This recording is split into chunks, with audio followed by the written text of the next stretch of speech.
Hello students, आज मैं पिछली वीडियो के आगे का जो 2 पद बचा हुआ है और दिन जल्दी जल्दी ढलता है, ये दोनों कविताएं पढ़ाने जा रहा हूँ। आप लोग इस कविता को इस वीडियो को सब्सक्राइब करके और बेल आइकन प्रेस कर दीजिएगा ताकि आगे आने वाली सारी वीडियोज आपको सुलभ होती रहे। फोर्थ वाला, मैं और जब और कहाँ का नाता, मैं बना बना कितने जग रोज मिटाता, जग जिस पृथ्वी पर जोड़ा करता वैभव, मैं प्रतिपग से उस पृथ्वी को ठुकराता, मैं निज रोदन में राग लिए फिरता हूँ, शीतल वाणी में आग लिए फिरता हूँ।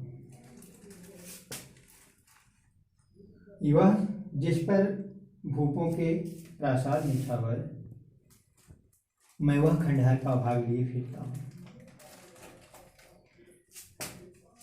इस पद में कवि अपने और संसार के संबंध में स्पष्ट कर रहा है।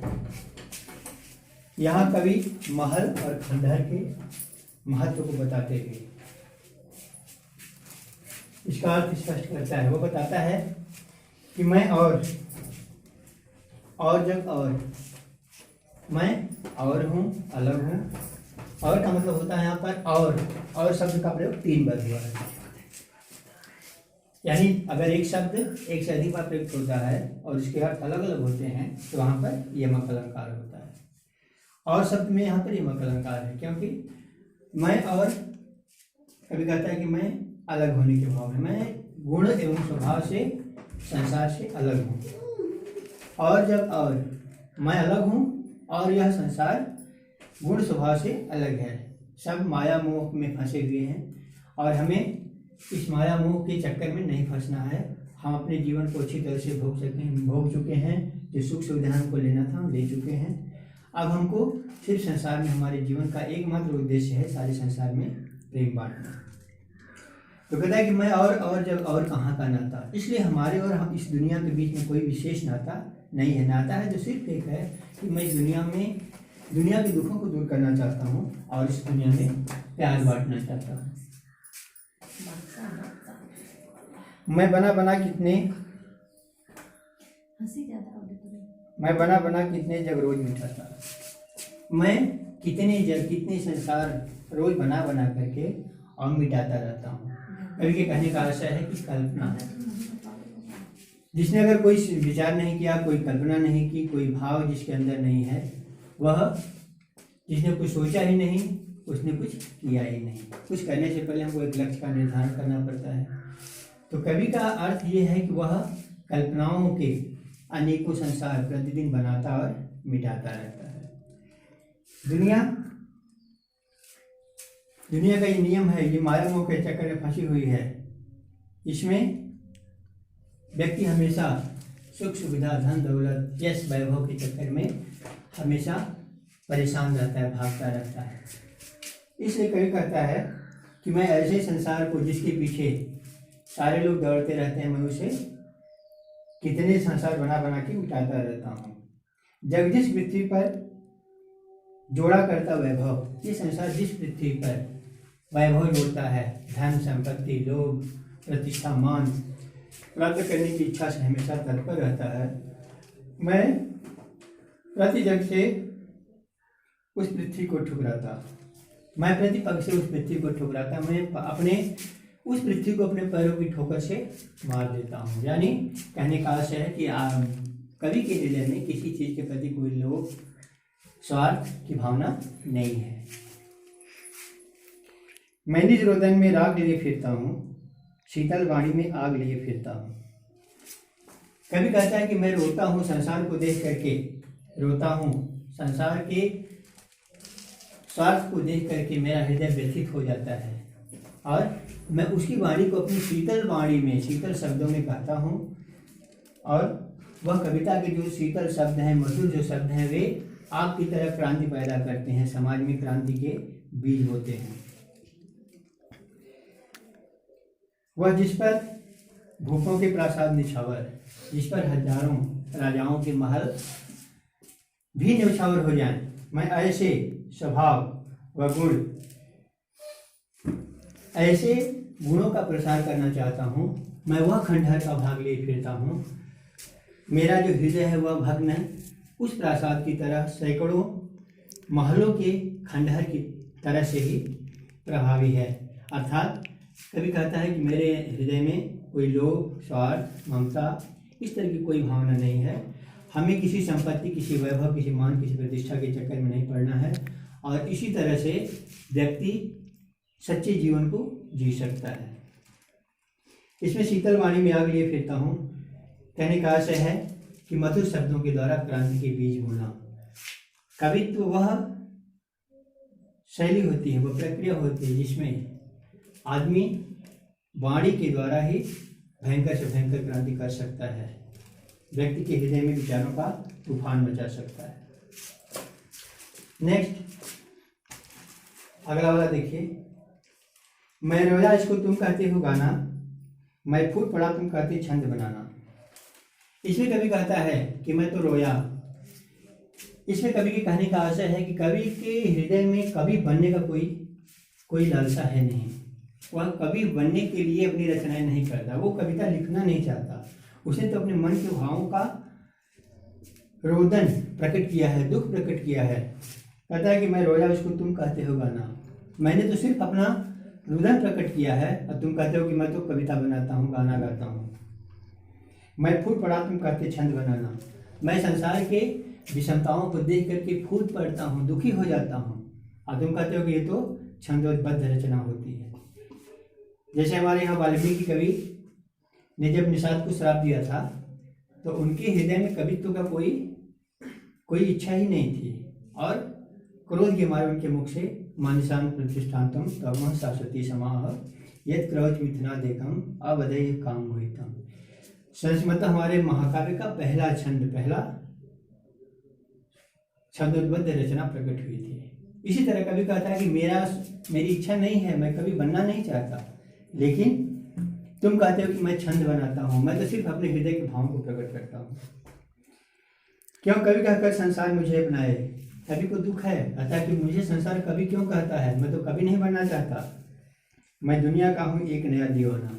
मैं इस संसार का एक नया दीवाना हूँ। दीवाना का मतलब होता है अपने लक्ष्य की प्राप्ति में तत्पर होना, पागलपन, अपने लक्ष्य को प्राप्त करने के लिए पागलपन की सीमा से भी आगे चले जाना।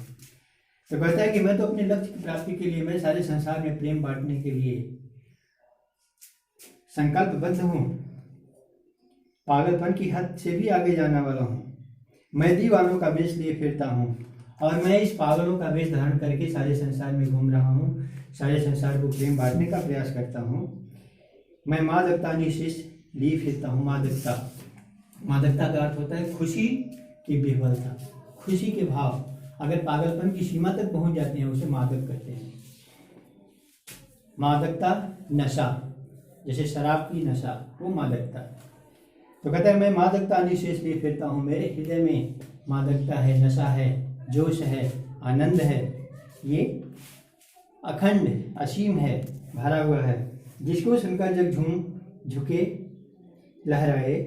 मैं मस्ती का संदेश लिए फिरता हूँ और मैं मस्ती का वह संदेश, आनंद का वह संदेश लेकर के सारे समाज में फिरता रहता हूँ, जिसको सुन करके सारा संसार झूम उठे, आनंदित हो जाए, प्रसन्न हो जाए।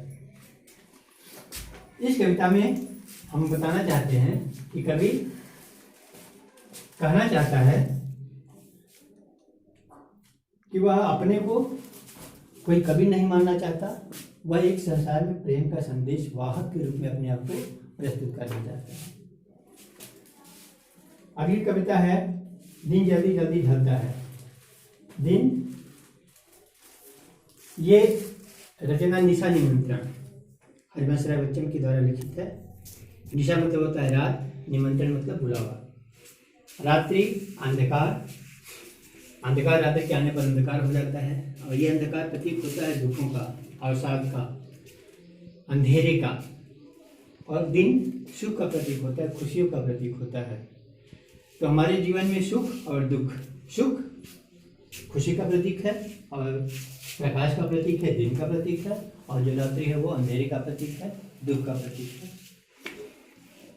कवि कहता है कि हमारे जीवन का जो समय है वो बहुत ही कम है, जो खुशियों का समय है कम होता है और दुखों का समय बहुत अधिक होता है। इसमें हमको दुख आने से पहले ही अपने लक्ष्य को प्राप्त कर लेना चाहिए। कवि के कहने का मूल आशय यही है।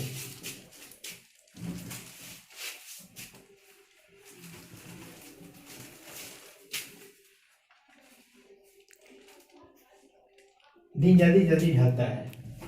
कभी कहता है कि हमारा जो दिन है वो बहुत जल्दी जल्दी ढलना शुरू हो जाता है, सुख का समय जल्दी जल्दी व्यतीत होने लगता है। हो जाए न पथ में रात कहीं, मंजिल भी तो है दूर नहीं, यह सोच थका दिन का पंथी, भी जल्दी जल्दी चलता है, दिन जल्दी जल्दी ढलता है।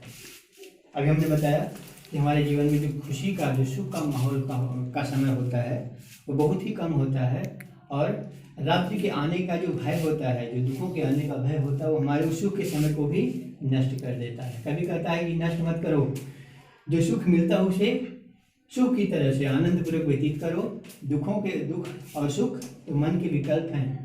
जैसे दिन के बाद रात और रात के बाद दिन आता है, वैसे ही सुख के बाद दुख और दुख के बाद सुख आता है, ये निश्चित होता है।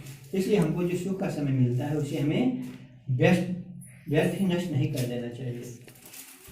कहता है कि दुख आने से पहले ही हमको अपने लक्ष्य प्राप्ति कर लेनी चाहिए।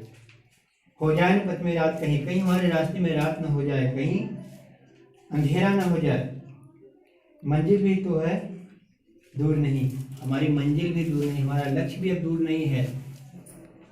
यह सोच थका दिन का पंथी भी जल्दी जल्दी चलता है। यह सोच करके दिन का पथिक जो बिल्कुल थका हुआ है, दिन भर चलते चलते वो थकने के बावजूद भी जल्दी जल्दी चलता है और दिन जल्दी जल्दी ढलता है।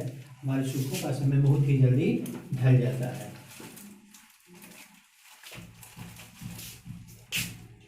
बच्चे प्रत्याशा में होंगे, नीरों से झांक रहे होंगे, यह ध्यान परों में चिड़ियों के, भरता कितनी चंचलता है। वो कहता है कि प्राणी मात्र माया मोह के चक्कर में फंसा हुआ है, अपने लक्ष्य को प्राप्त करना चाहता है, अपने इच्छित वस्तु को प्राप्त करना चाहता है, इसके लिए हमेशा परेशान रहता है। जैसे चिड़िया का बच्चा भी, चिड़िया का बच्चा घोंसले से झांकता रहता है और उसके माता पिता पक्षी चारे के लिए बाहर जाते हैं, और उनके जाने के बाद वो लगातार घोंसलों से बाहर निकाल करके उनके आने की प्रतीक्षा में लगा रहता है। बच्चे प्रत्याशा में होंगे, और चिड़िया के मन में भी ये बात होगी कि बच्चे प्रत्याशा में होंगे। प्रत्याशा का अर्थ होता है कुछ मिलने की आशा, आशा को पूर्ण होने की जो आशा होती है वही होती है प्रत्याशा। बच्चे प्रत्याशा में होंगे, नीडों से झांक रहे होंगे। पक्षी सोचते हैं कि हमारे बच्चे हमारे आने की प्रतीक्षा में होंगे, उनको भूख लगी होगी, वो घोंसले से बाहर झांक रहे होंगे। यह ध्यान परों में चिड़ियों के, भरता कितनी चंचलता है। इतना ध्यान ही उन पक्षियों के, उन चिड़ियों के पंखों में चंचलता भर देता है, तेजी भर देता है, कितना जल्दी अपने बच्चों के पास पहुंच जाए, और दिन जल्दी जल्दी जल्दी ढलता है। इस तरह से दिन जल्दी जल्दी समाप्त हो जाते हैं और रात्रि के आने का भय होता है। तीसरे पद में रात्रि के माध्यम से कवि कहना चाहता है कि इस संसार में ऐसा कोई भी व्यक्ति नहीं हो जो दुखों के आने की प्रतीक्षा करता है, जो रात के आने की प्रतीक्षा करता है। हर व्यक्ति ये चाहता है उसका कार्य, उसका लक्ष्य समय से पहले ही पूर्ण हो जाए, सुख के समय में उसका लक्ष्य पूर्ण हो जाए, क्योंकि जब दुख आ जाएगा, जब आपत्ति आ जाएगी, जब विपत्ति आ जाएगी तो अपने लक्ष्य को पूर्ण नहीं कर पाएगा। तो रात्रि के माध्यम से कहना चाहता है कि रात्रि कहती है, दुख कहता है कि मुझसे मिलने को कौन विकल, मैं हूँ किसके हित चंचल। वो कहता है कि ऐसा कौन व्यक्ति है जो मुझसे मिलना चाहता है, जो मेरी प्रतीक्षा करता रहता है, मैं जिसके लिए ससवर के मिलने के लिए तैयार रहूं।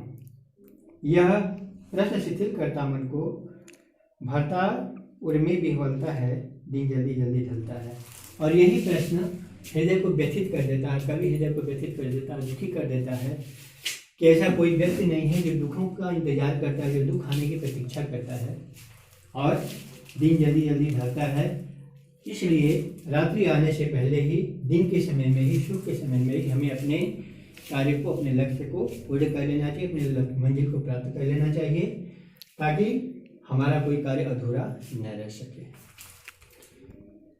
अब इसमें कुछ प्रश्न हैं, जैसे कभी कहता है कि प्रश्न नंबर 1 अभ्यास प्रश्न में देखिए, एक और कविता जग जीवन का भार, और दूसरी तरफ कहता है कि मैं कभी न जग का ध्यान किया करता हूँ।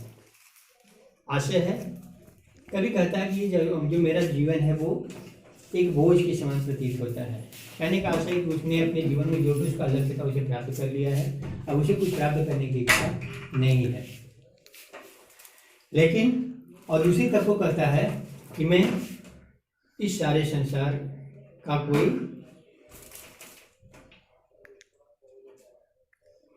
जग का ध्यान किया करता हूँ, मैं इस संसार का कभी कोई ध्यान ही नहीं करता कि क्या वो हमारे ऊपर क्या टिप्पणी करेगा, क्या सही करेगा, क्या गलत करेगा। क्योंकि कल पढ़ाते समय बताए थे पहले वीडियो में, कबीर ने कहा कि स्वान रूप संसार है।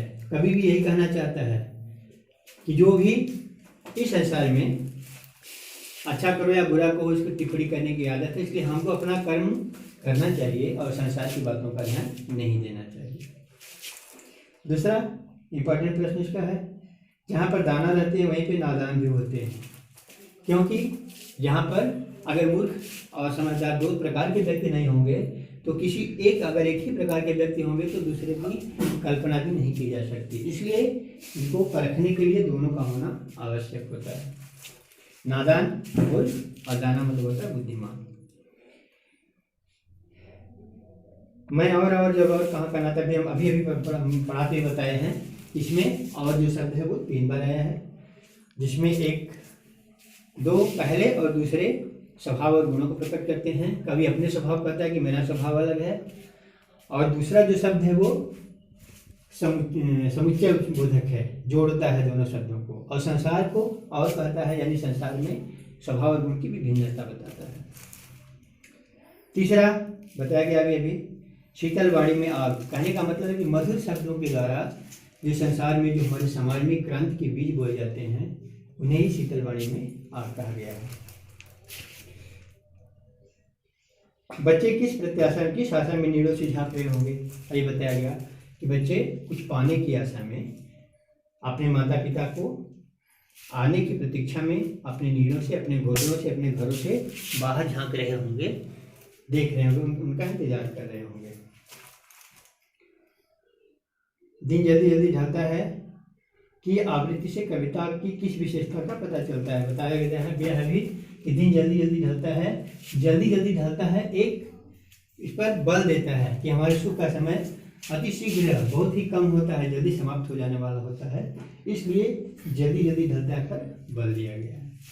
आप अपने पुस्तक के माध्यम से इसको पढ़ेंगे या तो जो भी हम बताए हैं उसके आधार पर अपने प्रश्नों का उत्तर लिख लेंगे।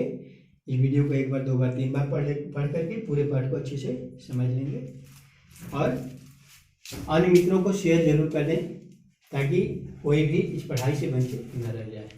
धन्यवाद।